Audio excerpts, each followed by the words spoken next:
it's done. He says, what do you mean it's done? I said, it means no more checks. And I said to him, the dead bird under the nest never learns how to fly. And he said, what the does that mean?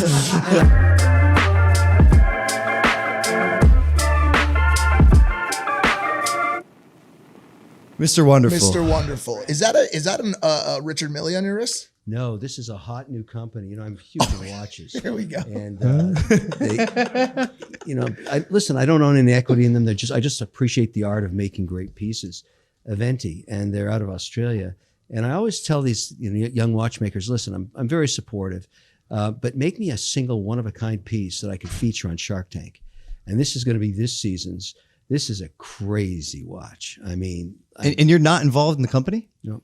Sometimes I just want to help the artist. I like that. It's just, I've made lots of money, and I want to give back a little bit here. Huh. But people know me as a watch guy, and they really look at what I wear, particularly on Shark Tank all around the world. I got the red band, and so these days I got a lot of watches already. And I say to all these makers, look, I don't need another watch. I try and wear 4 a day, and I still can't get through, a tenth of the collection. What's your skincare routine look like? You have incredible skin, dude. Hey, Mr. Wonderful here. With the world opening back up, every guy needs to invest in how they're presenting themselves. That's why I'm excited to have Tiege Handley as a sponsor of today's video. You've heard me talk about them before, and I'm going to keep talking about them because I use their products. Look, I'll admit skincare wasn't something I always focused on. But since I started using their system, I've seen improvements in the way my skin looks and feels, and it kind of helps me present myself. I want to look good. I recommend you start with their Level 1 system. Here it is right here, which comes with all the basics. A daily face wash, an exfoliating scrub, an AM moisturizer with SPF 20. This is a big thing for me. That's what keeps the dome safe. And a PM moisturizer that keeps the skin moist. One thing I appreciate about Tiege Handley is how they make it easy. They give you an instruction card that tells you when to use each product, how much to use, and in what order.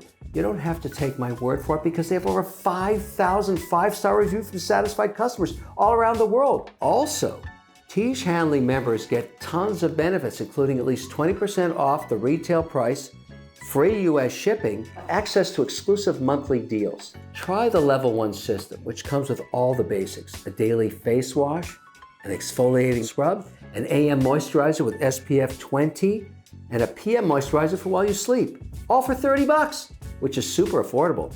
And they ship it right to you.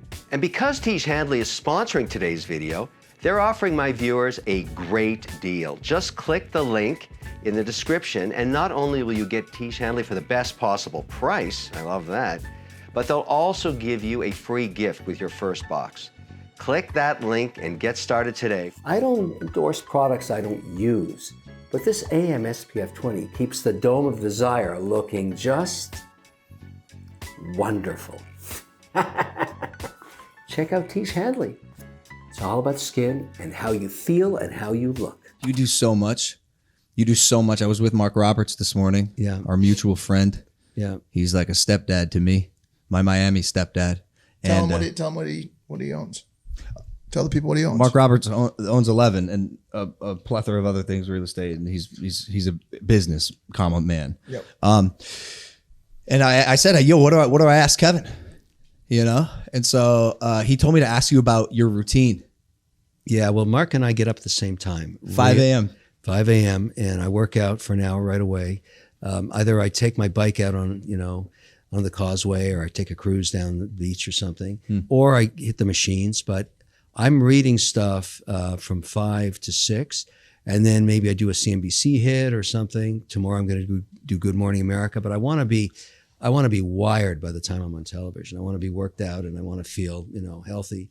And he's the same way, and we sort of got to know each other around that routine. And I just think it's a good way to live, because you get that time by yourself to do your stuff. Nobody bugs you. Nobody's up at 5 o'clock. I am. And, and I do a lot of work in the Middle East now, and I'm doing stuff in Dubai and Abu Dhabi and all these international investments. And people work 24/7 anyways. So you can get a lot done. Yeah. Yeah. What are you reading when you read?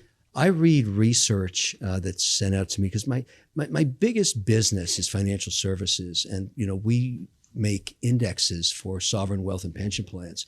So I got to know what's going on in the financial markets. But, at this conference that we're all at here in Miami, crypto, Bitcoin 2022, for the first time on the first day, I looked out in the audience. It was all the giant institutional investors. They've never come to this conference, never.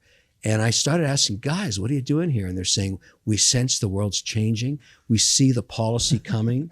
We see these senators showing up here. We know they're going to make this thing investable. It's going to be huge. You even gave your business advice to Mark.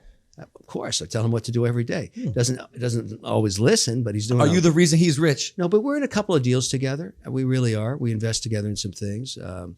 We've got a company called Immutable Holdings that owns NFT.com. They just launched. They're huge. I'm an advisor. Did you know that? Yeah, I know that. I actually talked to Jordan. I mentioned we were going to get together, and I like what he's doing in creating that whole new vision of NFT.com. Yep. And when a lot of artists approach me and say, listen, where do I put my infrastructure? Where's my building blocks? I say, talk to him. Yep. Like, Jordan Freed is doing the right thing. Yep. And I know you're involved as well, but I've also got Mark in that deal. And we got in that one together. We did something with WonderFi, which is a Canadian crypto. We own the entire Canadian crypto exchange license, and we're centralized and decentralized. We're taking that into the Middle East with the UAE and Brazil. We're trying to get, what I'm trying to do on crypto is get the government's licenses, so we're not rogue cowboy guys. So we can work with the government and build regulated exchanges, because that's what I think is going to happen. Yeah. And the government loves that. Yeah. Sure. It makes so their job so much UAE, easier. Brazil, Switzerland, these guys are advanced. England, the same way. So I think WonderFi will eventually become a giant holding company for all these licensed exchanges around the world. Yep. How many different entities, verticals, industries are you in? Because you like everything that we mentioned, you have a company in. You know what I'm saying? Or you have you're an advisor on a board. like you know what I'm saying? Like, do you own any cheeseburger or casual dining? I actually own a bunch of food companies, but I tell you where I'm going with it. There's a lot of, Shark Tank's always 2 years ahead of the market. The deals we see are coming, right? I saw this one, it just aired, called Magic Dates. So I'm into healthier eating now, and I don't eat a lot of shitty food.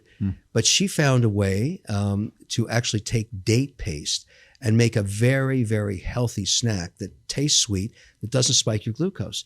Her sales are going through the roof because mothers want to give their kids healthy stuff. Yeah. So I found some strategic investors to join me in the deal. We're going to blow the company up, because one of the great things about being a shark, everybody returns your calls. Like, I could call the head of Walmart and get a call back. And I say, look, let's help this woman. She's a female CEO. Let's help moms buy healthy snacks. Let's blow this thing up together. It's just good business. Yeah. And so I'm into healthier foods now. I'm trying to get out of the salt thing. I mentioned that earlier. But I got a lot of deals. I mean, I feel that celebrity, you should use it to help people. That's what and you're doing the same thing. I'm trying to say, look, I'm an entrepreneur. You're an entrepreneur. You can't get your call returned. I can. I'll buy a piece of your company and we'll go into the journey together. And I can do things for you you can't do yourself. That's being, I think, a good investor. I found Mike on the street. Yep. He was literally. And you should put him right back there. Yeah, I was. I still am. I still am. I'm still there. No, that's not true. But you're absolutely right. Putting people on is amazing, and I can't imagine how good you feel putting literally changing lives. Yeah, it's great. And look, you can still do business. You can still be an investor, but you got to find things I like to spend my day doing shit I like. Yeah. So I have a great woman here in Nancy Chung. She allocates the time. We do so much work. And then we say, what are these things that I don't want to do? Because I don't have to do anything. Yeah. That's the whole idea of being an entrepreneur. It's not about the greed of money. It's about the pursuit of personal freedom. I do whatever I like, but I like to do stuff that's, interesting. And so I surround myself with interesting people. I got a great crew. We do interesting stuff. We go all over the world, and we're investors. And, entrepreneurship is not the pursuit of greed. It doesn't work. People smell bullshit a mile away. You got to be transparent. What happens to a person who has too big of a heart? Because I feel like when I try to hire friends, or when I if I see an employee keep failing, but I know he's a good person, I know he has the capability. I feel like my biggest fall, and the reason why I'm not where I need to be, is because my heart keeps my path up like crazy. You have to make that differentiation. You've got to put metrics in place. The worst thing you can do is hire your brother, sister, or uncle, cousin. Who works for you, by the way? Your assistant? Who is that? My sister. Yeah. But by the way, crushes it. She's the only employee that I trust. Look, the hardest thing to do is get the whacking stick out when you know you have to do it. If you're putting a team together, if you're building a business, you've got to have a discipline of setting goals, achieving them. And if they can't reach them, it's behind the barn, and you know what you have to do. You gotta move on. You gotta move on. You gotta keep your crew tight. You have to make sure that everybody understands what they're doing. And particularly when you're building a business, you got to allocate as you're building it and it gets bigger, and you got to find good people. I've made most of my money in investments, investing in women. If you look at all these Shark Tank deals over 14 years, 75% of the returns came from companies run by women. They're better at mitigating risk. So I'm already biased at backing women. You see my returns because they're, you know, that old adage, you want something done, give it to a busy mother. It's true. They know how to use their time. And so I'm a big advocate for that. I'll invest in any idea that I think has merit, but I invest more with women now because I've made so much dough with them. World of women, dude. Hey, listen, I'd give money to a goat if I could get a return. Like, I mean, I'm into it for the returns I'm making, but women are very good at this. I'm super curious about this. Yeah. All right. Quick anecdote, little story, followed by a question. Sure. I took a class in high school called Design Squad. I was a straight A student. Design Squad. Design Squad. All I got were A's. We'd be tasked with these little missions on get a ball from A to Z and make it set off a mousetrap. That was the particular one we were doing this time, and just launch a rocket, whatever. So are you an artist? Is that what you're trying to say? Yeah. Okay. So listen, if that's a true story, it's not bullshit. That's interesting. I wanted to be an engineer. I want to make stuff. Yeah. And we only had certain materials, that was the thing. And so I'm 2 weeks into this project. It's due the next day. And I'm realizing I can't set off this mousetrap. And I'm looking around and every other group could. And I couldn't set off the mousetrap. And I failed the project. And I ended up, because I failed that project, getting an F in that class. And I, throughout the whole process, kept trying to make my thing work and kept trying to make my thing work. And it didn't. And I didn't have the guts to say, F it, I need to start over. It's going to be better for me if I literally start fresh. And I didn't, and I screwed myself, and I got to be in that class until my parents came in, talked to the teacher, and had him give me extra credit, and then I got an A. So Thank you, Mr. Purdy, for making that happen. So that's pretty amazing. You got your parents to negotiate a deal. Did they get a percentage royalty on that? They did. That's pretty good. I bought my mom a house. Yeah. That's a lie. That's the right thing to do. Bought your dad a truck. Bought my dad a truck, which he sold. But just love you, Greg. But it was a actually amazing lesson for me, because I learned, like, sometimes you need to start over if you're failing. Don't be afraid to start fresh. So when should entrepreneurs, if at all, pivot? Wow, that's a great question. I have a very simple rule to this, and I tell them all when I invest in them. If you're not making money after 36 months, 3 years, you got to take it behind the barn and shoot it, because it's just a hobby. It's not a business. And everybody says, oh, no. People get so, stuck on a bad idea. They just keep thinking, if I keep working on it, it's going to fix itself. It doesn't fix itself. It was put on your journey to teach you what not to do. That's the whole idea. And if you don't realize the lesson learned, you're you're going to spend all your time on some really bad idea and waste it. You got to pivot. And I tell all my entrepreneurs, this one didn't work. I'll come visit you with a good bottle of wine, and we'll just drink it, and then we'll take this idea behind the barn and shoot it. You spend a lot of time behind that barn? Yeah, I have. Not every idea works, but the most important thing is say, look, it's not working. Shoot it. And let's move on. Oh, I can't do that. Yes, you can. I'll do it for you. Like, it's a rehabilitation home for old people. You got to shoot it. You have to shoot it. And then you move on to your next idea. And then you only need one to work. Yeah. You only need one. You get a winner, you go through the roof. Yeah. All right, Mikey. Sorry for interrupting. No, I was just going to go back to some superlatives. What is the most successful business you've invested in as a result of Shark Tank?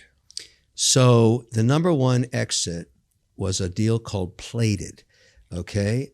2 guys from New York City started meal kits. Remember that whole thing where a meal comes to your door every day and then you cook it? Yeah.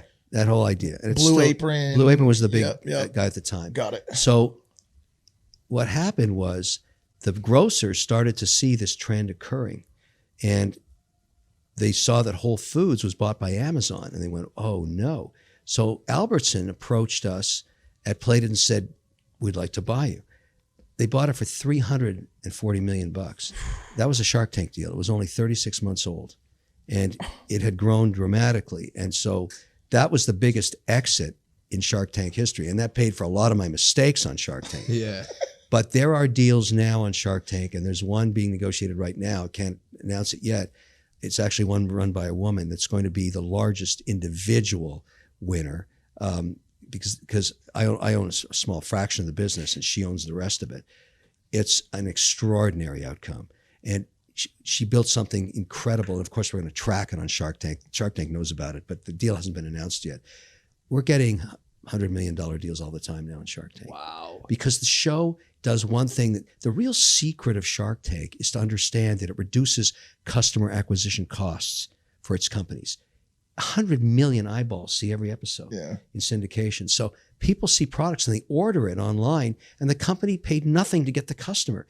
You want to get on Shark Tank, and more, you want to get a deal with a shark so that you can actually be updated every year on the updates. And that's seen in 42 countries around the world. So we change lives on Shark Tank every day. Now, who knew this is going to get this big? I mean, this You didn't know?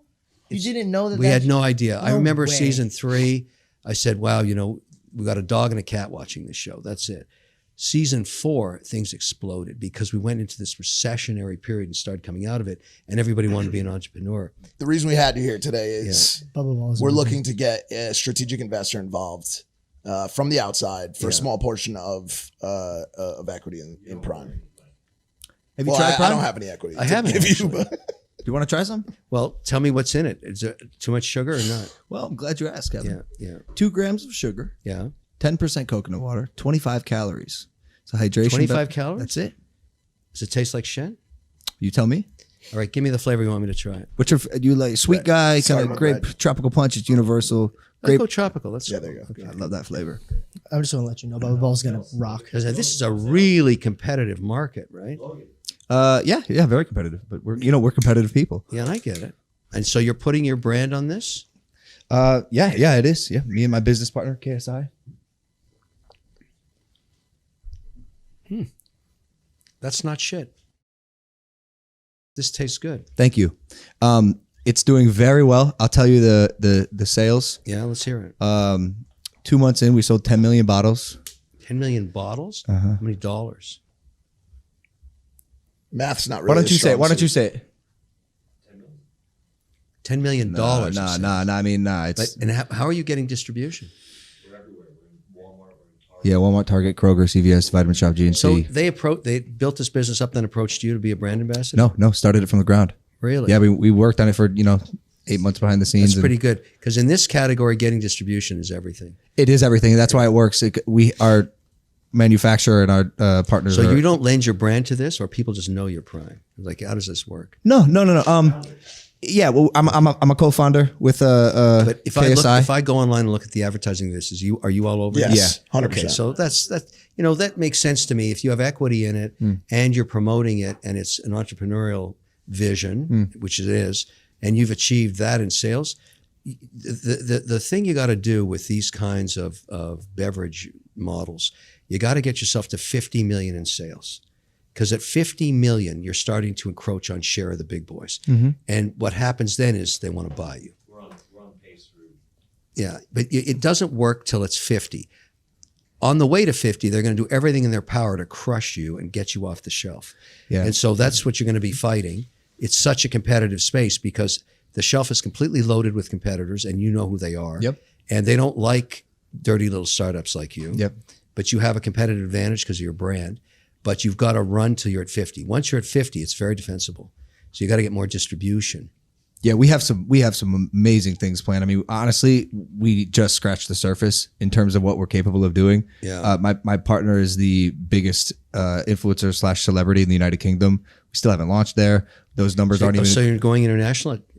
Okay. I mean, I probably focus more on domestic because if you got 10, it's proof of concept.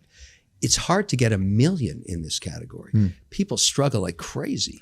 But if you can actually break through, and I have to say the product it tastes good, so you're going to get repeat purchase. Well, what we're seeing is every single week the sales go up by a drastic percentage. And is it a health claim you're making, or is it a boost, or what really is the merits of this? I mean, it is It's a health claim. hydration, right? It's a very healthy, low calorie, low sugar hydration 'cause beverage. Right now, you're on target with the 25 calories. People are freaking out when they're drinking 160 calories. Per bottle of Gatorade, 160 calories. Yeah, I mean, I know. 24 grams of it's sugar. And that's when you're trying to count calories, which a lot of people are when they're working out, particularly in training programs.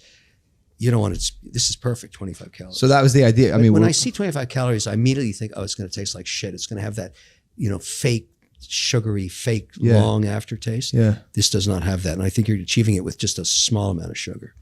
That's it. Wow. So congrats on this. But man, if you got 10, you got to get to 50. And you've got about, I'd say 18 months to get to 50. 50 million bottles? No, dollars. They're going to do that in the next 3 months. We will hit that in the next 3 months. I have one question that it is personal as well.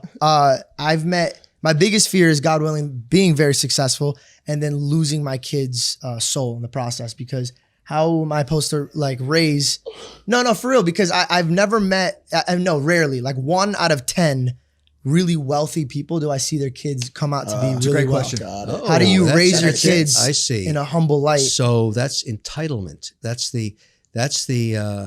So let me tell you a story on that one that saved my ass. And, I've applied to my own family. When I was graduating college, my mother came to the graduation. She said, I've got great news. I'm coming to the graduation. But I also have some other news, no more checks. And I said, what do you mean? Because she'd been paying for college and my rent and everything. And she said, the dead bird under the nest never learns how to fly. I said, what the hell does that mean? She said, no more checks. I'm not writing any more checks. You're going to have to figure this out on your own. I paid for your education. I paid for your birth, the last day of college, we're done.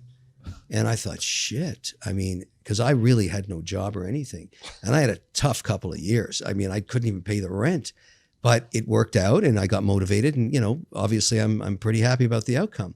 So when I had my first big liquidity event, when the learning company got sold, it got sold for about $4.2 billion. And there was 10 of us that were founders. So we woke up the next morning and said, shit, we're rich.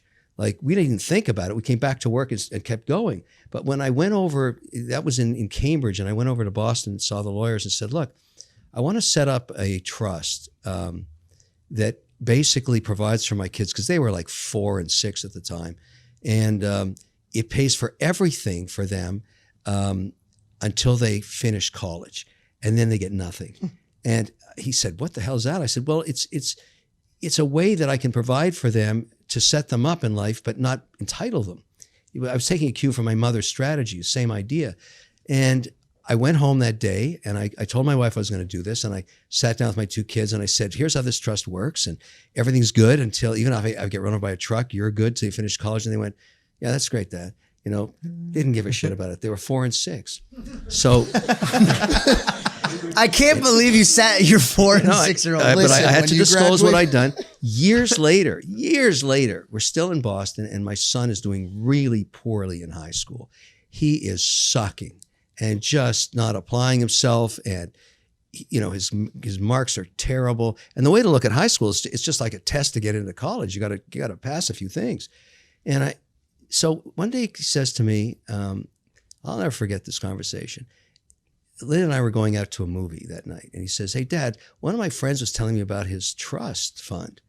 And what does my trust fund look like? And I said, well, I don't know about your friend's fund, but here's how yours works. If Mom and I get run over by a truck, you're good until you finish high school, because it doesn't look like you're going to college. He said, well, what do you mean? I said, well, the trust only pays till you finish college. Then it's done. He says, what do you mean it's done? I said, it means no more checks. And I said to him, the dead bird under the nest never learns how to fly. And he said, what the does that mean? And I said, what it means is you should start thinking about taking advantage of this now, because you're not, and you're not, I don't know what's going to happen to you. You're not even going to finish high school here. And I think at that moment, that the lesson of life, given to me by my mother, he saw the abyss, he saw the darkness, he saw the situation he was in and went, shit, this is bad. And so he knuckled down and he started getting into in what he was into, and he eventually became an electrical engineer. And he was at the top of his class all through, college and right into engineering. And in all these electrical engineering cohorts, they all build a combustion F1 race car and an electric one. And they race them all around the world against each other because that's how they're learning. If they're interested in electrical engineering, you're building that F1 Formula car. And every year, MIT would win, and because they always built the best car. Well, in Trevor's case, he became the captain of the team, and he worked on the software that released the energy out of the battery in a different way, and he beat MIT. And so the Tesla guys came over and said, "Who are you guys?" And he went to college in McGill. He said, "We're the McGill team." And he said, "You're all hired at Tesla, all of you, the whole team." Wow. That's where he works. That's where he lives, in San Francisco. Wow. So cool. that's the lesson of the dead bird right there. Yeah, yeah. Applicable advice too. I'm gonna do that. Yeah, Because you can take care of them with health issues, but if you guarantee them a free ride and they never have to take any risk, they won't. Yeah. And you'll destroy their lives. It's the worst curse you could do. Yep. Everybody knows people that have really screwed up rich kids. And they made that mistake. They just made it too easy for them. It's not going to happen in my family. And my trust goes, in multi-generations. When he has kids, even if they're not married, it takes care of them till right at the end of college. If you like that video, wait till you see my next one. Don't forget to click right over here and subscribe.